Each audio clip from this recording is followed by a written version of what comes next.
Hello दोस्तों, welcome to nursing पीठ। मैं हूं सृष्टि सिंह और हम पढ़ रहे हैं चाइल्ड हेल्थ नर्सिंग। तो लास्ट क्लास में हमने क्या पढ़ा था? हमने पढ़ा था लास्ट क्लास में वाइटल साइंस ऑफ न्यूबॉर्न और रिलेटेड टू देयर एमसीक्यूज, और हमने पढ़ा था विटामिन के बारे में। तो नेक्स्ट क्लास स्टार्ट करने से पहले या नेक्स्ट टॉपिक स्टार्ट करने से पहले मैं आपसे प्रीवियस क्लास के कुछ क्वेश्चंस पूछना चाहूँगी। एक क्वेश्चन है, मैं आपसे पूछना चाहूँगी ये देखने के लिए कि आपको कितना याद है। पहला क्वेश्चन है, विच क्लॉटिंग फैक्टर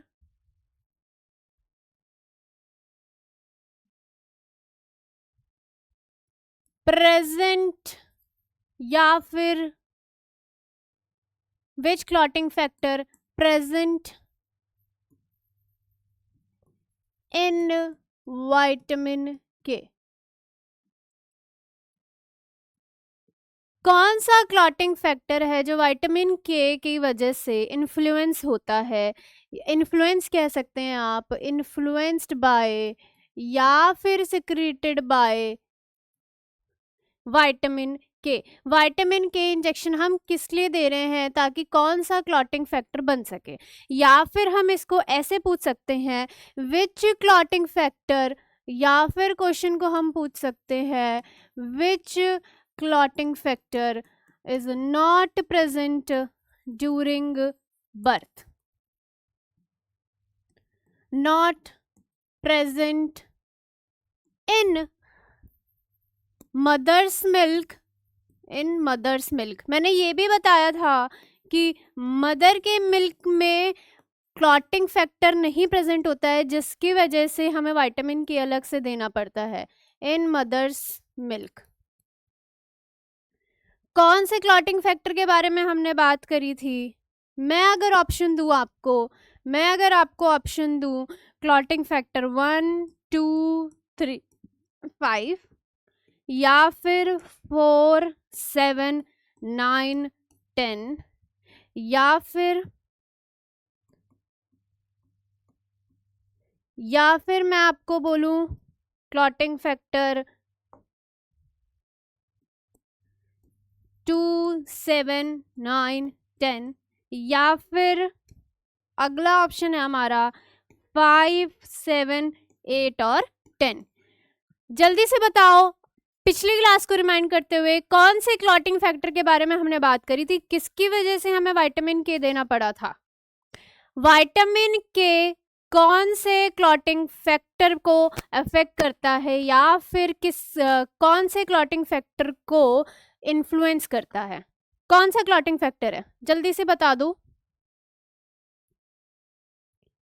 देखो, मैंने आपको बताया था विटामिन के जो है वो विटामिन के सिक्रीट कराता है क्लॉटिंग फैक्टर 2, 7, 9 और 10 को। 2, 7, 9 और 10 ये क्लॉटिंग फैक्टर मदर के मिल्क में नहीं प्रेजेंट होता है, इसीलिए हमें इस क्लॉटिंग फैक्टर को अलग से देना पड़ता है 2, 7, 9, 10 को। ठीक है, तो पहला ऑप्शन नहीं है। अच्छा, इसमें और इसमें बच्चे क्या कंफ्यूज होते हैं? बच्चे 4, 7, 9, 10 और 2, 7 एंड 10 सिमिलर दिख रहा है, लेकिन बच्चे गलती से इसको कर देते हैं, क्योंकि ये भूल जाता है, कंफ्यूज हो जाता है कि 4 पूछा था या फिर 2 पूछा था। तो हमें ये क्वेश्चन को ध्यान से पढ़ना है और हमें सारे क्लॉटिंग फैक्टर चेक करना है कि कौन सा क्वेश्चन पूछा गया है। तो इसका सही आंसर होगा 2, 7, 9 और 10। अच्छा, लास्ट क्लास में मैंने आपको बताया था, तो बताओ प्री टर्म में हम कितने mg, प्री टर्म में कितने mg या कितना प्री टर्म में विटामिन के का डोज कितना होता है? विटामिन के का डोज कितना होता है प्री टर्म में? जल्दी से बता दो। 1 mg, 0.1 mg या फिर 0.5 mg या फिर 2 mg? प्री टर्म में, ध्यान से सुनना, मैंने बोला है प्री टर्म में। प्री टर्म में कितने विटामिन के का डोज कितना होता है? बच्चे को कितना डोज देते हैं? कितना डोज देते हैं? 1 mg, 0.1 mg, 0.5 mg या 2 mg? 2 mg नहीं देंगे, 0.5 mg, 0.5 mg देंगे, बताओ जल्दी बताओ। यस, 0.5 mg हम देंगे। 1 mg हम टर्म बेबी को देते हैं, 1 mg हम टर्म बेबी को देते हैं और 0.5 mg हम प्री टर्म में देते हैं। अगर टर्म में भी पूछा जाता है तो इन दोनों क्वेश्चन को ध्यान से देखना, 1 mg और 0.1 mg दो चीजें बोली गई हैं, लेकिन हमें हमेशा ध्यान देना है कि 1 mg पे ही हम मार्क करें। ठीक है, इसको जल्दी से रिवाइज कर लिया। विटामिन के का डोज हमने बता दिया, विटामिन के का डोज हमने क्या बताया, 1 mg देंगे टर्म में, 0.5 देंगे प्री टर्म में। फिर मैंने ये बताया कि कौन से क्लॉटिंग फैक्टर की वजह से देता है, 2, 7, 9, 10 क्लॉटिंग फैक्टर की वजह से। और क्या पढ़ा था हमने लास्ट क्लास में, ये पढ़ा था कि इसको हम IM देंगे, पहली बात हमने पढ़ा था IM देंगे। फिर ये जो है वास्टस लेटरालिस मसल्स में देंगे, वास्टस लेटरालिस मसल में देंगे, वास्टस लेटरालिस मसल में देंगे। ठीक है, वास्टस लेटरालिस मसल IM देते हैं, वास्टस लेटरालिस मसल में देते हैं। और एक और चीज मैंने बताया था, कौन सी साइट पे देंगे, एंटीरियोलेटरल साइट में देंगे, क्योंकि वहां पे वेन नहीं प्रेजेंट होती है, इसीलिए हम एंटीरियोलेटरल साइड पे देंगे। एंटीरियो मीडियल साइड में इसीलिए नहीं देते हैं क्योंकि वहां पे VAN यानी कि वेन, आर्टरी और नर्व प्रेजेंट होती हैं। ठीक है, ये जल्दी से रिकैप हो गया हमारे पिछले क्लास का। अब हम आज नया टॉपिक पढ़ेंगे। हमारा नया टॉपिक है physical maturity of newborn. Understood है, हम न्यूबॉर्न के बारे में बात करें तो हर बार मुझे न्यूबॉर्न लिखने की या बोलने की जरूरत नहीं है। फिजिकल मैच्योरिटी ऑफ न्यूबॉर्न के बारे में हम आज बात करने वाले हैं। ये इसमें 6 पॉइंट्स हैं, टोटल 6 पॉइंट्स हैं इसके अंदर। ठीक है, शुरू करते हैं।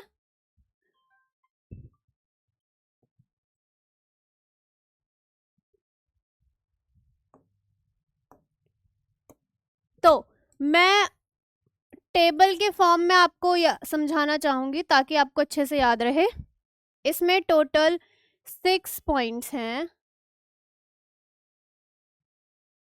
ठीक है,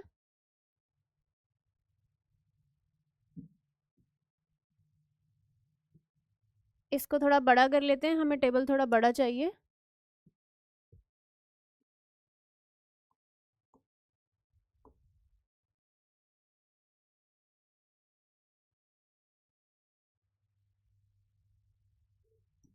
ठीक है, ये हो गया हमारा टेबल थोड़ा सा बड़ा। ओके, ठीक। तो मैं बात कर रही हूँ फिजिकल मैच्योरिटी के बारे में। किसके बारे में? फिजिकल मैच्योरिटी ऑफ न्यूबॉर्न के बारे में। अगर हम टेबल के फॉर्म में अगर हम देखें तो पहला है हमारा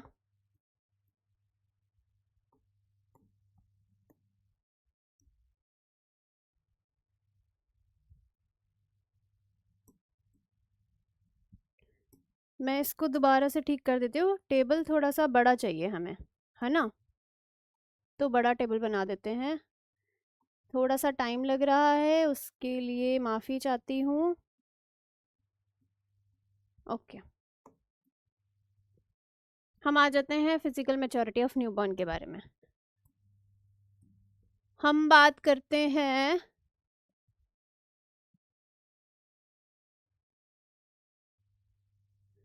कौन कौन से, इनको हम डिफ्रेंशिएट करेंगे या फिर हम इनको डिफ्रेंशिएट करेंगे या फिर हम कंपेयर करेंगे इनको 3 चीज़ों से। किससे? 3 चीज़ों से हम कंपेयर करेंगे, 3 चीज़ों के बारे में, जैसे कि प्रीटर्म, पोस्टर्म और टर्म। इन 3 बच्चों के डिफरेंशिएशन में हम इसको लेकर के चलेंगे हमेशा से। ठीक है, मैंने बताया इसमें 6 पॉइंट्स आते हैं जिसको हम कंसीडर करेंगे या फिर डिफरेंशिएट करके चलेंगे। तीन प्रीटर्म, टर्म और पोस्ट टर्म, इन तीनों से हम डिफ्रेंशिएट करते हुए या फिर कंपेयर करते हुए हम इसको पढ़ेंगे और इसको समझेंगे, ठीक है।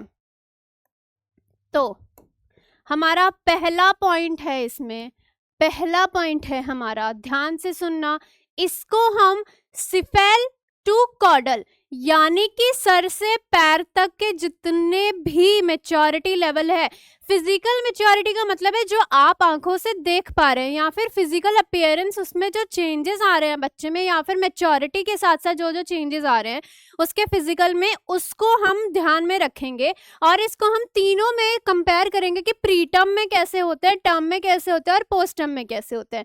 हमें याद है कि प्री टर्म जो है वो होता है, प्री टर्म की वैल्यू, प्री टर्म कब कहते हैं हम, जब इसको लेस देन 37 वीक्स पे होता है तो हम उसको प्री टर्म कहते हैं। टर्म होता है हमारा 37 से 41 वीक्स तक, इतना हमने पढ़ा था। और जो पोस्ट टर्म होता है वो आफ्टर 42 वीक्स के लिए होता है, ठीक है, इतनी बात क्लियर है। तो मैंने आपको बताया फिजिकल मैच्योरिटी जो है वो हम, फिजिकल मैच्योरिटी हम सिफेल टू कॉडल देखेंगे, सिफेल टू कॉडल। सिफेल टू कॉडल क्या है, सिफेल मतलब सर से पांव तक, सर से पांव तक। इसको याद करने का बहुत अच्छा तरीका है, मतलब ऐसे ही जनरल, सिफेल में सा आ रहा है मतलब सर, मतलब हेड, हेड को हम, हेड की तरफ को हम सिफेल कहेंगे, अपर बॉडी सिफेल। कॉडल में का आ रहा है, का मतलब कमर, कमर मतलब लोअर बॉडी, तो नीचे की बात हो रही है, तो cephal to caudal, head to toe, head to toe is cephal to caudal, ठीक है, इतनी बात समझ आ गई। तो इसमें पहला पॉइंट है हमारा, हम इसमें पहले पॉइंट की बात करें, याद करने का बहुत अच्छा तरीका है, हम ऊपर से नीचे तक स्टार्ट करेंगे इसमें पॉइंट्स, तभी आप याद कर पाएंगे।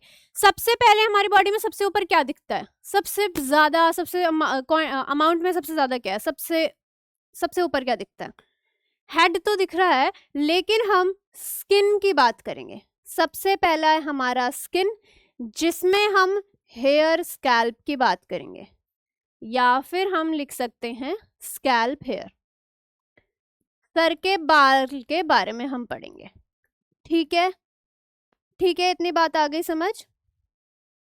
तो अगर प्रीटर्म की बात करी जाए, प्रीटर्म की बात करी जाए तो बच्चे की स्किन बहुत ही थिन होती है, बहुत ही थिन होती है, आपको नहीं दिख रहा होगा, मैं थोड़ा सा इसको बड़ा लिख दूं तो दिखने लगेगा। बच्चे की स्किन बहुत ही थिन होती है, थिन होगी, ठीक है, ट्रांसपेरेंट होगी, ट्रांसपेरेंट होगी, और उसमें जो वेसल्स है, स्किन पे जो वेसल्स है वो विजिबल होगी, तो ब्लड वेसल्स जो हैं विजिबल होगी, ब्लड वेसल्स विजिबल होंगी, ठीक है, इतनी बात आ गई समझ, ब्लड वेसल्स जो हैं वो है विजिबल होगी। ये हुई हमारी स्किन के बाद। अगर हम स्कैल्प हेयर की बात करें तो स्कैल्प हेयर जो प्रीटर्म है, अभी अच्छे से डेवलप नहीं हुआ है, तो प्रीटर्म के हेयर बहुत ही फजी होंगे, यानी कि बहुत ही उलझे हुए होंगे और करली होंगे, और करली होंगे। ये हुई प्रीटर्म की बात।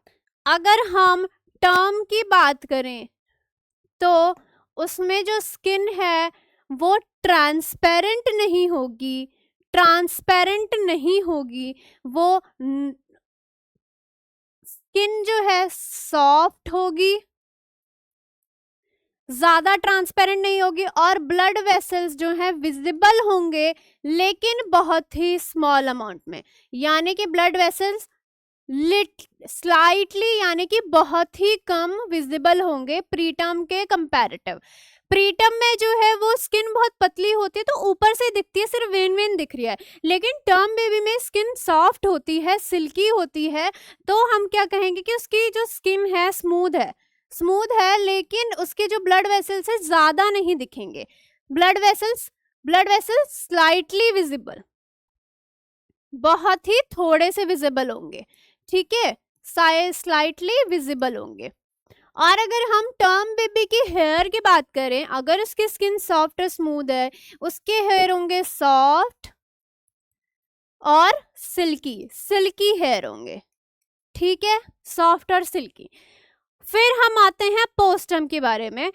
पोस्टर्म में क्या होता है, अगर अब तो बच्चा अच्छे से डेवलप हो चुका है, तो पोस्टर्म में उसके जो जितनी ग्रोथ है स्किन की और स्कैल्प की, वो टर्म के कंपैरेटिव ही होगी। इसमें भी ब्लड वेसल्स पूरे अच्छे से, इसमें ब्लड वेसल्स विजिबल अब नहीं होंगे, स्किन अच्छे से बन चुकी है। इसमें भी सेम है, सॉफ्ट होगी स्किन, स्मूथ होगी, blood vessels not visible, blood vessels not visible, not visible, visible नहीं होंगे। और जो इसके हेयर है वो भी, जो इसके हेयर हैं वो भी, जो इसके हेयर है वो भी सॉफ्ट और सिल्की होंगे। बट मैंने बताया कि सॉफ्ट और स्मूथ होंगे इसके जो स्किन है, नहीं, इसमें क्या होता है, सॉफ्ट और स्मूथ नहीं होते हैं। सॉफ्ट और स्मूथ इसके जो क्या होता है, ज़्यादा लॉन्ग टर्म के बाद डिलीवरी होने की वजह से जो इसकी स्किन है वो ड्राई हो जाती है। आप लोग सोच रहे होंगे सॉफ्ट और स्मूथ कैसे हो गया, ज़्यादा लॉन्ग टाइम लगा है, तो टर्म और पोस्ट टर्म में कुछ तो डिफ्रेंशिएट होना चाहिए। डिफ्रेंशिएट ये होता है कि जो स्किन है वो बच्चे की बहुत ही ज़्यादा ड्राई हो जाती है। क्या हो जाती है, बहुत ही ज़्यादा ड्राई हो जाती है। ड्राई की वजह से बच्चे में एक बहुत ही इम्पॉर्टेंट चीज़ है कि ड्राई की वजह से बच्चे की जो स्किन है उसमें बहुत ही एक इम्पॉर्टेंट फीचर शो होता है, वो है piling off skin, piling off skin, ठीक है, पीलिंग ऑफ स्किन। क्या बताया मैंने, पीलिंग ऑफ स्किन बहुत ही इंपॉर्टेंट फीचर है जो पोस्टर्म बेबी में शो होता है। मैंने बोला पोस्टर्म में क्या होगा, पीलिंग ऑफ स्किन होगी और उसके ब्लड वेसल्स विजिबल नहीं होंगे, लेकिन उसकी स्किन जो है वो ड्राई होगी। प्री टर्म में क्या है, प्री टर्म में थिन होगी, ट्रांसपेरेंट होगी, अभी बच्चा अच्छे से मैच्योर नहीं है इसलिए उसकी स्किन भी मैच्योर नहीं है, थिन होगी। ट्रांसपेरेंट होगी तो उसके ब्लड वेसल्स अच्छे से दिख रहे होंगे।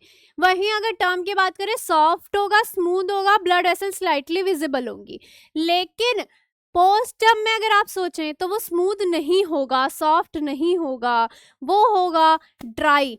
ड्राई की वजह से उसकी जो स्किन की चमड़ी है वो छूटने लगे, क्योंकि उसने पोस्ट टर्म मतलब कि ज़्यादा टर्म तक वो अंदर रहा है और मैच्योर, ओवर मैच्योर हो गया है, जिसकी वजह से एक टर्म के बाद क्या होता है, बच्चे की स्किन जो है, जो मदर फ्लूइड है, एमनियोटिक फ्लूइड है, उसमें रह के उसकी स्किन जो है बहुत ज़्यादा, आपने देखा होगा कभी आप बहुत देर तक कपड़े अगर धुलने लगते हैं या फिर बहुत देर तक आप पानी में रहते हैं, आपकी स्किन बहुत ही ज़्यादा ड्राई हो जाती है और ऐसे लगता है कि वो मतलब कि छोड़ रही है अपने स्किन, आपकी स्किन ऊपर से बहुत ज़्यादा अलग सी होते हैं। वैसे ही बच्चे के साथ होता है कि वो पोस्ट टर्म ज़्यादा देर तक एमनियोटिक फ्लूइड में रहने की वजह से उसकी स्किन जो है वो ड्राई हो जाती है और पीलिंग ऑफ स्किन हो जाता है, मतलब स्किन निकलने लगती है। ये इसका एक स्पेशल फीचर है, किसका, पोस्टर्म का एक स्पेशल कैरेक्टरिस्टिक है। अगली बात हमने करे, ठीक है, स्किन हो गया। अगली बात अगर हम करें तो हम देखते हैं, हमारा स्किन हो गया, सर में स्किन और स्कैल्प हेयर हो गया। फिर हम बात करते हैं हेयर पिन्ना की। हेयर पिन्ना की, हेयर पिन्ना की अगर हम बात करें तो क्या ये इजीली रिकॉइल हो जाता है। हेयर जो है, अगर, क्योंकि कार्टिलेज अभी स्मूथ है, बहुत ज़्यादा स्मूथ है प्रीटर्म बच्चे का, तो प्रीटर्म बच्चे में जो पिन्ना है अगर उसको ऐसे मोड़ेंगे तो जल्दी ही अच्छे से पूरा से रिकॉइल हो जाएगा, तो इसमें इजी रिकॉइलिंग हो जाएगी, इसमें इजी रिकॉइलिंग हो जाएगी। इसमें उतनी इजीली रिकॉइल नहीं होगा, इसमें रिकॉइलिंग नहीं होगा, इसमें रिकॉइलिंग नहीं होगा। स्पेलिंग नहीं समझ आ रही है, ठीक से लिख देती हूँ, इजी रिकॉइल हो जाएगा और इसमें रिकॉइलिंग जल्दी नहीं होगी, रिकॉइलिंग हार्ड होगी, recoiling not seen. Not seen यानी कि नॉट सीन ऐसा नहीं कि नहीं होगा, हमारे भी तो हो रहे हैं ना, लेकिन उसके पूरे अच्छे से ऐसे मुड़ जाएंगे बहुत अच्छे से, ठीक है। लेकिन जो है हमारे में ये कार्टिलेज जो है ये हार्ड हो चुका है, बच्चे में सॉफ्ट। वैसे ही क्या होता है पोस्ट टर्म में, प्री टर्म में बहुत ही ज़्यादा सॉफ्ट होता है, जिसकी वजह से बच्चे में रिकॉइलिंग ज़्यादा अच्छे से ईजी दिखता है। और इसमें नॉट ईजी लिख सकते हैं, दिखेगा लेकिन not recoiling not easy, easy नहीं है। वही पोस्ट टर्म में भी होगा, इसमें भी सेम है, same recoiling not easy, recoiling not easy, ठीक है, रिकॉइलिंग नॉट ईजी, ठीक है। मैंने बताया हेयर पिन्ना के बारे में, हेयर पिन्ना प्रीटर्म में इजी रिकॉइल हो जाएगा, पोस्ट टर्म में इजी रिकॉइलिंग नहीं होगी, रिकॉइलिंग दिखेगी लेकिन इतनी इजी रिकॉइलिंग नहीं होगी, ठीक है। और पोस्ट टर्म में भी सेम वही चीज होगा, ठीक है, पोस्ट टर्म में भी वही सेम चीज होगी। तीसरी चीज है, हमारा हेड से स्टार्ट किया हमने, हेयर हो गया, स्कैल्प हो गया, हेयर पिन्ना हो गया। अब हम नीचे आते हैं थोड़ा और बॉडी के नीचे, तो हम किसके बारे में बात करेंगे, अब हम बात करेंगे, तीसरी चीज है हमारी ब्रेस्ट नोड्यूल, या फिर हम तीसरी मोस्ट इंपॉर्टेंट चीज के बारे में पढ़े तो है लेनुगो। क्या है लेनुगो, व्हाट इज लेनुगो? लेनुगो है जो बच्चे में जो छोटे हेयर्स होते हैं, या फिर जो छोटे फर्स्ट हेयर्स जो बच्चे के होते हैं, सबसे स्टार्टिंग में जो स्किन में जो हेयर होते हैं उनको हम लेनुगो कहते हैं। वो जो स्किन है जो पहली सबसे ऊपर सुपरफिशियल वाली जो स्किन है जिसके ऊपर हेयर होते हैं न्यू बॉर्न बेबी में, उसी को हम कहेंगे लेनुगो, ठीक है। क्या कहेंगे? लेनुगो। फाइन हेयर, फाइन हेयर्स जो बच्चे के बॉडी में प्रेजेंट होते हैं उनको हम कहेंगे लेनुगो। अगर हम प्री टर्म की बात करें तो प्री टर्म में क्या होता है, प्री टर्म में जो हेयर्स हैं पूरी बॉडी में विजिबल होंगे, हेयर्स ऑल ओवर बॉडी, या फिर ज्यादा अमाउंट में होंगे ऑल ओवर बॉडी, या फिर हाईली स्कैटर्ड यानी कि सब जगह होंगे, हाईली अमाउंट में प्रेजेंट होंगे, ठीक है, हाईली अमाउंट में प्रेजेंट होंगे। वही अगर हम टर्म की बात करें तो लेनुगो प्रेजेंट होगा, मतलब कि हेयर प्रेजेंट होंगे बट इन स्मॉल अमाउंट, मतलब कि but in small amount, small amount में मतलब कम अमाउंट में प्रेजेंट होंगे। वही अगर पोस्टर्म की बात करें तो इसमें अब्सेंट होगा, इसमें अब्सेंट होगा, लेनुगो नहीं प्रेजेंट होगा, मतलब कि फाइन हेयर्स जो हैं वो बॉडी हेयर्स जो हैं वो नहीं प्रेजेंट होंगे। क्या बताया? लेनुगो, लेनुगो मतलब फाइन हेयर। अगर प्री टर्म की बात करें तो हेयर जो है वो ऑल ओवर बॉडी में या फिर पूरे हाईली स्कैटर्ड होंगे, सब जगह बॉडी में होंगे। अगर टर्म की बात करें तो लेनुगो प्रेजेंट होगा बट इन स्मॉल अमाउंट, और अगर हम पोस्ट टर्म की बात करें तो वो एब्सेंट होगा, ठीक है। इतनी चीज आ गई समझ। फिर हम बात करते हैं चौथी चीज, पहला हमने पढ़ लिया हेयर, दूसरा पढ़ लिया हेयर,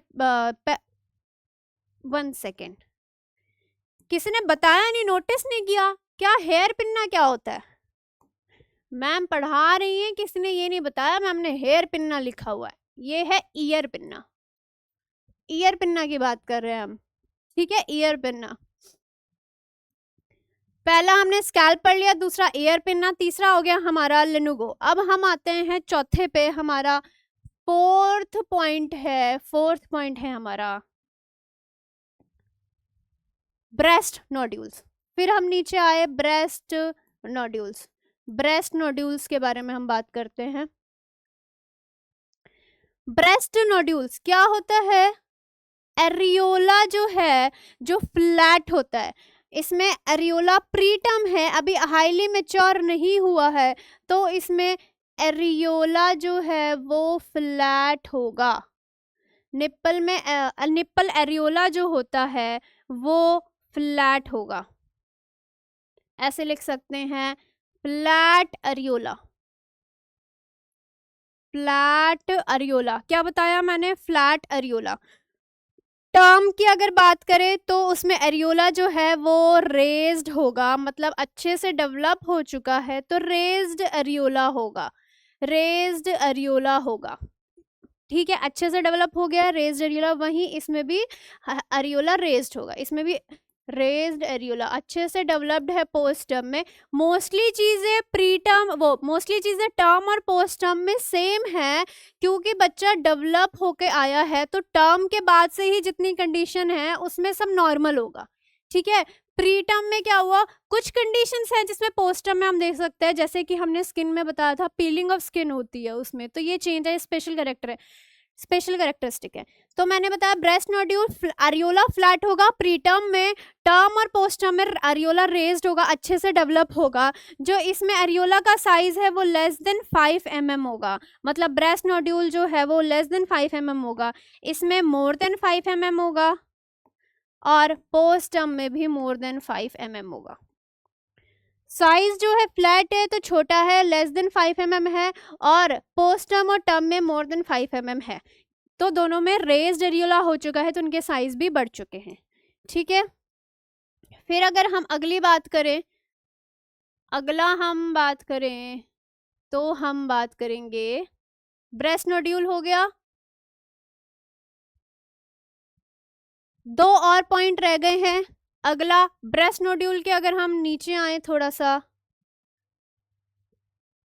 ब्रेस्ट नोड्यूल के नीचे आए, इसको और बढ़ा लेते हैं, हमें दो और पॉइंट पढ़ने हैं, इसको थोड़ा सा ठीक कर देते हैं।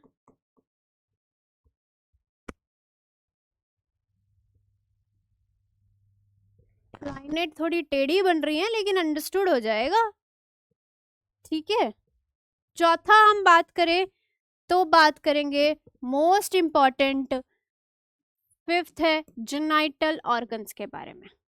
जेनाइटल ऑर्गन्स के बारे में, जेनाइटल ऑर्गन्स में हम मेल और फीमेल दोनों में डिफरेंशिएशन देखेंगे। ध्यान से सुनना, सो तो नहीं गए मेरी धीमी आवाज से सबके सब, ध्यान से सुनो। मैंने सबसे पहले बताया हेयर के बारे में, स्किन के बारे में, स्कैल्प के बारे में। ठीक है, फिर हमने पढ़ा ईयर पिन्ना के बारे में, फिर हमने पढ़ा लेनुगो के बारे में। ठीक है, फिर हमने पढ़ा ब्रेस्ट नोड्यूल के बारे में। अब हम पढ़े हैं जेनाइटल ऑर्गन, जिसमें से डिफरेंशिएशन हम करेंगे मेल और फीमेल में। सबसे पहले हम पढ़ते हैं मेल के बारे में। ये हमें पता है ये मेल का साइन है, ये हमारा मेल का साइन है, हमें ये पता है।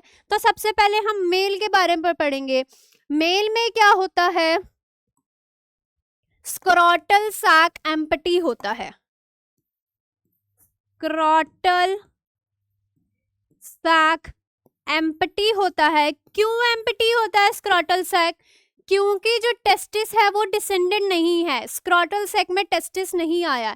हमें पता है कि मैच्योर बेबी में ड्यूरिंग गेस्टेशन फेज में, मैच्योर बेबी में यानी कि 27 वीक्स के बाद या फिर 32 वीक्स के बाद हम कंसीडर करते हैं, 27 या 32 वीक्स के आसपास हम कंसीडर करते हैं जो एब्डोमिनल सैक से जो टेस्टिस है वो स्क्रोटल सैक में आ जाएगा। लेकिन टर्म प्रेगनेंसी में क्या प्री टर्म प्रेगनेंसी में क्या होता है, प्री टर्म डिलीवरी में बच्चा जल्दी आ गया जिसकी वजह से एब्डोमेन से जो स्क्रोटल सैक है, कभी कभी वो एब्डोमेन से जो टेस्टिस है वो स्क्रोटल सैक में नहीं आया, मतलब डिसेंडेड नहीं हुआ है, उसको हम कहेंगे अनडिसेंडेड टेस्टिस। अनडिसेंडेड टेस्टिस यानी कि एब्डोमेन से टेस्टिस स्क्रोटल सैक में नहीं आया है, अनडिसेंडेड टेस्टिस। इसीलिए जो स्क्रोटल सैक है वो एम्प्टी लगता है बच्चे का। ठीक है, अगर टर्म की बात करें तो इसमें टेस्टिस डिसेंड हो चुकी हैं तो स्क्रोटल सैक एम्प्टी नहीं होगा, डिसेंडेड तो स्क्रोटल सैक एम्प्टी नहीं होगा। इसमें भी जो टेस्टिस है वो डिसेंडेड हो चुका है, यानी कि स्क्रोटल पाउच में आ चुका है। ठीक है, इतनी बात आ गई समझ। ठीक, अब मैंने बताया टेस्टिस, एक और चीज है इसमें, एक और मेन पॉइंट है, वो ये है कि जो बच्चे का जो टेस्टिस है, ये जो टेस्टिस है इसमें आपने देखा होगा ऐसे ऐसे साइंस, इनको हम कहते हैं रूगोसाइट्स। इनको हम कहते हैं रूगोसाइट्स। लिख दूं, कहेंगे हम इनको रूगोसाइट्स। रूगोसाइट्स ये प्रेजेंट होता है टर्म बेबी में, अच्छे से दिखती हैं और अच्छे से विजिबल हो, प्रेजेंट या विजिबल होती हैं टर्म बेबी में, और पोस्ट टर्म में भी प्रेजेंट होंगी और अच्छे से विजिबल होंगी, प्रेजेंट होंगी और अच्छे से विजिबल होंगी। लेकिन अगर हम बात करें प्री टर्म में तो ये नॉट विजिबल होगी या फिर क्लियरली नहीं होगी, नॉट विजिबल या फिर हम लिखें नॉट क्लियरली विजिबल। नॉट, जो फोल्ड्स होते हैं इनकी स्किन में, स्क्रॉटल सैक की जो स्किन में जो फोल्ड्स होते हैं उनको हम रूगोसाइट्स कहते हैं। वो जो है प्रीटर्म में नॉट विजिबल क्लियरली या फिर नॉट फाउंड क्लियरली, और टर्म और पोस्ट टर्म में अच्छे से विजिबल होती हैं। इतनी चीज आ गई समझ? ठीक है, अब हम बात करते हैं किसके बारे में? फीमेल के बारे में। ठीक, अब हम बात करते हैं फीमेल के बारे में। ये मेल के बारे में होगा, फीमेल के बारे में। फीमेल के बारे में पढ़ेंगे। पहला है इसमें फीमेल में कि जो लेबिया, जो क्लाइटोरिस है, सबसे पहले क्लाइटोरिस के बारे में पढ़ते हैं। जो क्लाइटोरिस है वो बहुत ही ज्यादा प्रोमिनेंट होंगी। क्लाइटोरिस जो है वो प्रोमिनेंट होंगी, क्लाइटोरिस जो है बहुत ही प्रोमिनेंट होंगी, क्लाइटोरिस प्रोमिनेंट होगा। और टर्म और पोस्ट टर्म में क्लाइटोरिस उतना प्रोमिनेंट नहीं होगा, नॉट प्रोमिनेंट, ज्यादा प्रोमिनेंट नहीं होगा। क्यों प्रोमिनेंट नहीं होगा? इसमें भी नॉट प्रोमिनेंट। ठीक है, क्यों नहीं प्रोमिनेंट होगा? जो लेबिया मेजोरा होता है वो अभी डेवलप नहीं हुआ है अच्छे से, जिसकी वजह से वो लेबिया माइनोरा और क्लाइटोरिस को कवर नहीं कर पा रहा है, इसीलिए जो क्लाइटोरिस है वो प्रोमिनेंट दिखती हैं। ठीक है, क्या बोला मैंने बताया कि क्लाइटोरिस जो है वो और लेबिया माइनोरा को लेबिया मेजोरा कवर नहीं कर पाती हैं, जिसकी वजह से क्लाइटोरिस जो है वो प्रोमिनेंट दिखती हैं। ठीक है, अगला पॉइंट मैंने बोला labia majora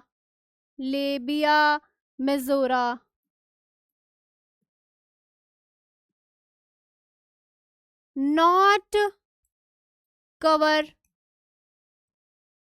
labia minora and clitoris. Labia minora और क्लाइटोरिस को अच्छे से कवर नहीं कर पा रही है लेबिया मेजोरा एंड क्लाइटोरिस। तो इसीलिए जो क्लाइटोरिस है बहुत ज़्यादा प्रीटर्म बेबी में प्रोमिनेंट दिखते हैं। वहीं अगर हम बात करें टर्म बच्चे की और पोस्टर्म बच्चे की तो क्या होता है, इसमें कवर कर रही है, स्लाइटली कवर कर रही है, लिटल कवरेज और ऐड हो जाता है, इसमें लिटल कवरेज आ जाता है, और इसमें कंप्लीटली कवर होता है, कंप्लीटली कवर होता है। ठीक है, फीमेल के बारे में पहला मैंने बताया क्लाइटोरिस प्रोमिनेंट होती है प्री टर्म में, टर्म और पोस्ट टर्म में इतनी प्रोमिनेंट नहीं होती है। और फिर मैंने बताया लेबिया मेजोरा जो है लेबिया माइनोरा और क्लाइटोरिस को कवर करती है, नहीं कवर कर रही है, जिसकी वजह से हमारी क्लाइटोरिस जो है प्रोमिनेंट दिखती है। वहीं अगर हम टर्म की बात करें तो लिटिल कवरेज शो हो जाता है, इसीलिए उतनी प्रोमिनेंट नहीं होती है, और इसमें कम्प्लीटली प्रोमिनेंट नहीं होती है क्योंकि ये कम्प्लीटली कवर हो जाता है। ठीक है, कम्प्लीटली कवर हो जाता है।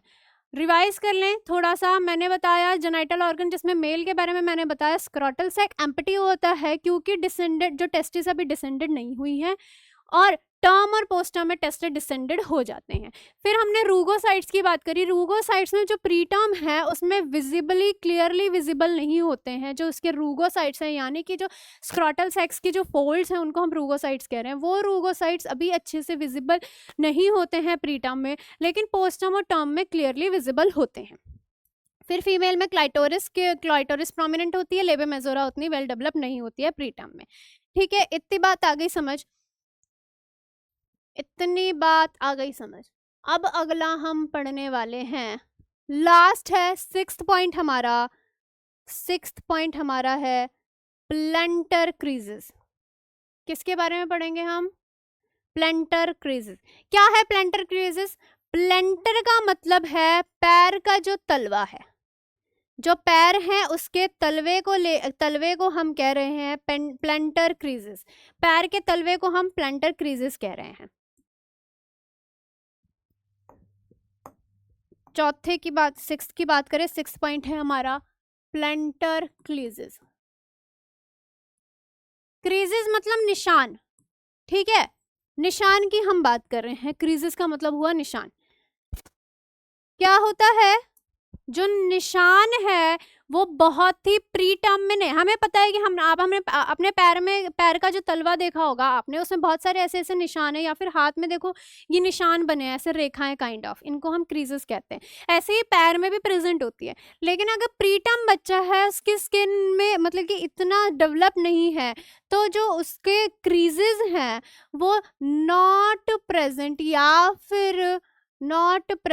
या फिर हम कहेंगे कि ओनली रेड मार्क सीन, या फिर लिटल क्रीजेस, या फिर हम कहेंगे little creases present. Little creases present, बहुत ही कम क्रीजेस रेड कलर के होंगे, रेड कलर के क्रीजेस दिखेंगे, बहुत ही ज्यादा कम होंगे। ठीक, अगर हम टर्म की बात करें तो इसमें प्रेजेंट होंगे, कितने प्रेजेंट होंगे? 2/3 एंटीरियर साइड कवर होगा। 2/3 मतलब कि ये एंटीरियर पोर्शन होगा, एंटीरियर मतलब आगे वाला और पोस्टीरियर मतलब पीछे वाला। तो इसमें भी अगर हम प्लेंटर की बात करें तो एंटीरियर पोस्टीरियर उन्होंने कैसे बोला? एंटीरियर ऊपर वाला, पोस्टीरियर नीचे वाला, ऐसे वाला। ठीक है, तो एंटीरियर साइड का 2/3 कंप्लीटली 2/3 जो है, कंप्लीटली 2/3 एंटीरियर कवरेज होगा, कवर होंगे थ्रू द पेंटल क्रीजेस। और जो पोस्टम है उसमें जो क्रीजेस हैं वो ऑल ओवर प्रेजेंट होंगे, ऑल ओवर प्रेजेंट, या फिर हाईली स्कैटर्ड होंगे, हर जगह उसमें प्रेजेंट होगा। ठीक है, प्लेंटर क्रीजेस पोस्टम प्री टर्म में नॉट प्रेजेंट या फिर बहुत ही कम होंगे, रेड मार्क के होंगे। टर्म में जो है प्रेजेंट होंगे लेकिन 2/3 कवरेज होगा। और पोस्ट टर्म की बात करें तो उसमें कंप्लीटली कवर होगा। ठीक है, हमने क्या पढ़ा? हमने पढ़ा फिजिकल मैच्योरिटी ऑफ न्यूबॉर्न के बारे में, फिजिकल मैच्योरिटी ऑफ न्यूबॉर्न के बारे में, जिसमें हमने बताया कि इसको हम डिफरेंशिएट करेंगे 3 चीज़ों से। 3 चीज़ों में डिफरेंशिएट करेंगे, प्री टर्म, पोस्ट टर्म और टर्म प्रेगनेंसी को में कंपैरिजन करके हम लोग चलेंगे। ठीक है, प्री टर्म पोस्ट टर्म में कंपैरिजन करके चलेंगे। प्री टर्म क्या होता है? प्री टर्म होता है हमारा बिफोर 37 वीक्स, टर्म होता है हमारा 37 to 41 वीक्स, और पोस्ट टर्म होता है हमारा आफ्टर 42 वीक्स। ठीक है, आफ्टर 42 वीक्स। तो प्री टर्म में क्या है? प्री टर्म में स्किन की बात करें, ये हम सिफेल्डोकॉर्डल पढ़ेंगे। सिफेल मतलब सर से पांव तक।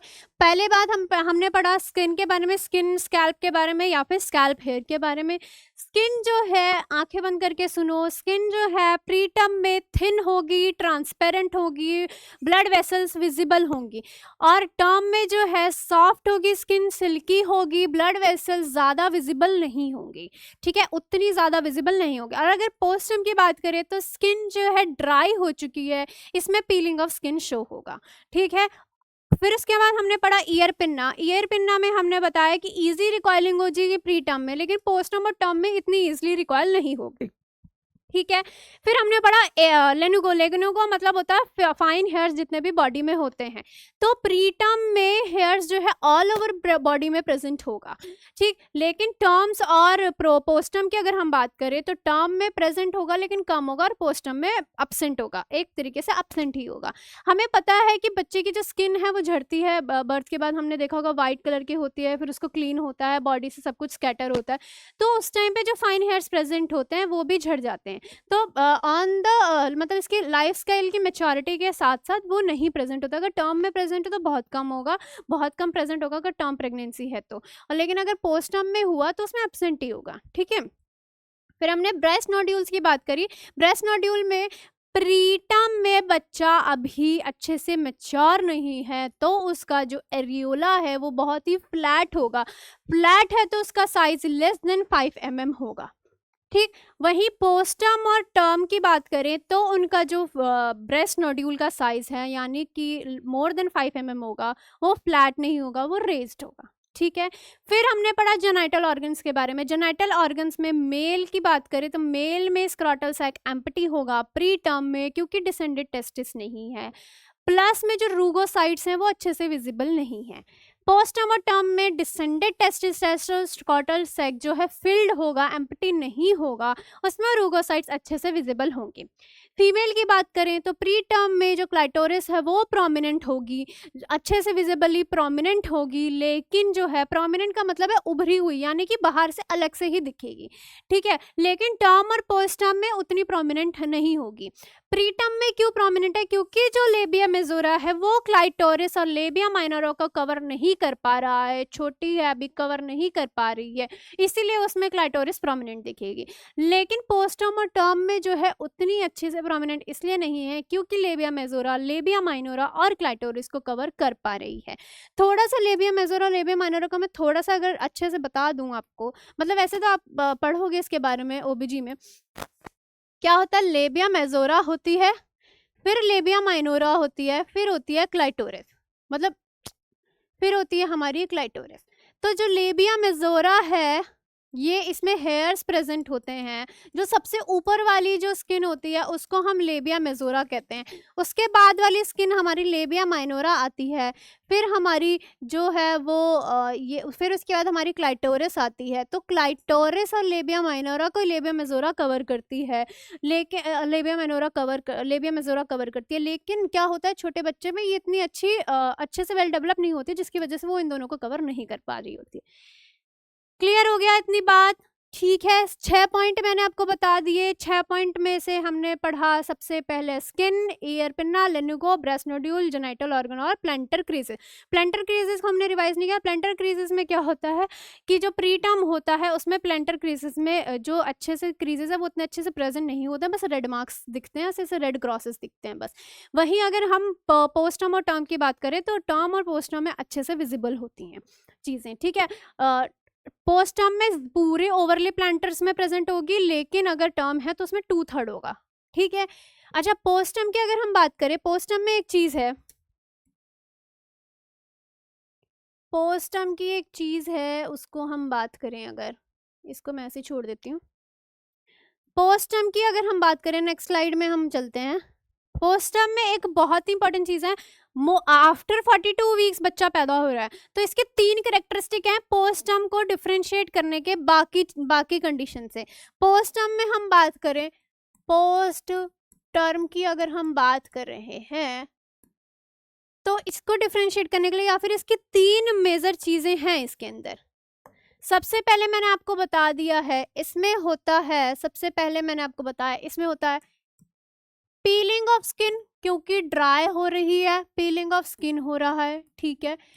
दूसरा इसका करेक्टरिस्टिक है, दूसरा मेन करेक्टरिस्टिक है, पोस्ट टर्म के करेक्टरिस्टिक है, अच्छे से याद करना, बहुत ही इंपॉर्टेंट है। डिफरेंशिएट करने के लिए पूछ सकता है कि आप डिफरेंशिएट कैसे करेंगे, क्योंकि टर्म और पोस्ट टर्म में तो मोस्टली चीज़ें आपको एकदम सिमिलर दिख रही हैं, लेकिन फिर भी अगर आपको डिफरेंशिएट करने के लिए बोला जाए तो आप कैसे डिफरेंशिएट करेंगे। पहला पीलिंग ऑफ स्किन हो गया, दूसरा क्या होता है, जो उसकी अम्बिलिकल कॉर्ड है, अम्बिलिकल कॉर्ड, वो आपको थोड़ी सी ग्रीनिश दिखेगी, ग्रीनिश क्यों दिखेगी? क्योंकि जो अमनियोटिक फ्लूइड में जो बच्चे का स्टूल है वो पास हो जाता है, अमनियोटिक फ्लूइड ग्रीनिश दिखेगा, ग्रीनिश। और पहले स्टूल को हम क्या कहते हैं? बच्चे के फर्स्ट स्टूल को हम कहते हैं, फर्स्ट स्टूल को हम कहते हैं, बच्चे के फर्स्ट स्टूल को हम कहते हैं म्यूकोनियम। म्यूकोनियम कहते हैं बच्चे के पहले स्टूल को, पहले स्टूल को हम कहेंगे म्यूकोनियम। ये क्वेश्चन में पूछा जाता है, ध्यान रखना, मैंने बताया पहले स्टूल को हम कहेंगे म्यूकोनियम।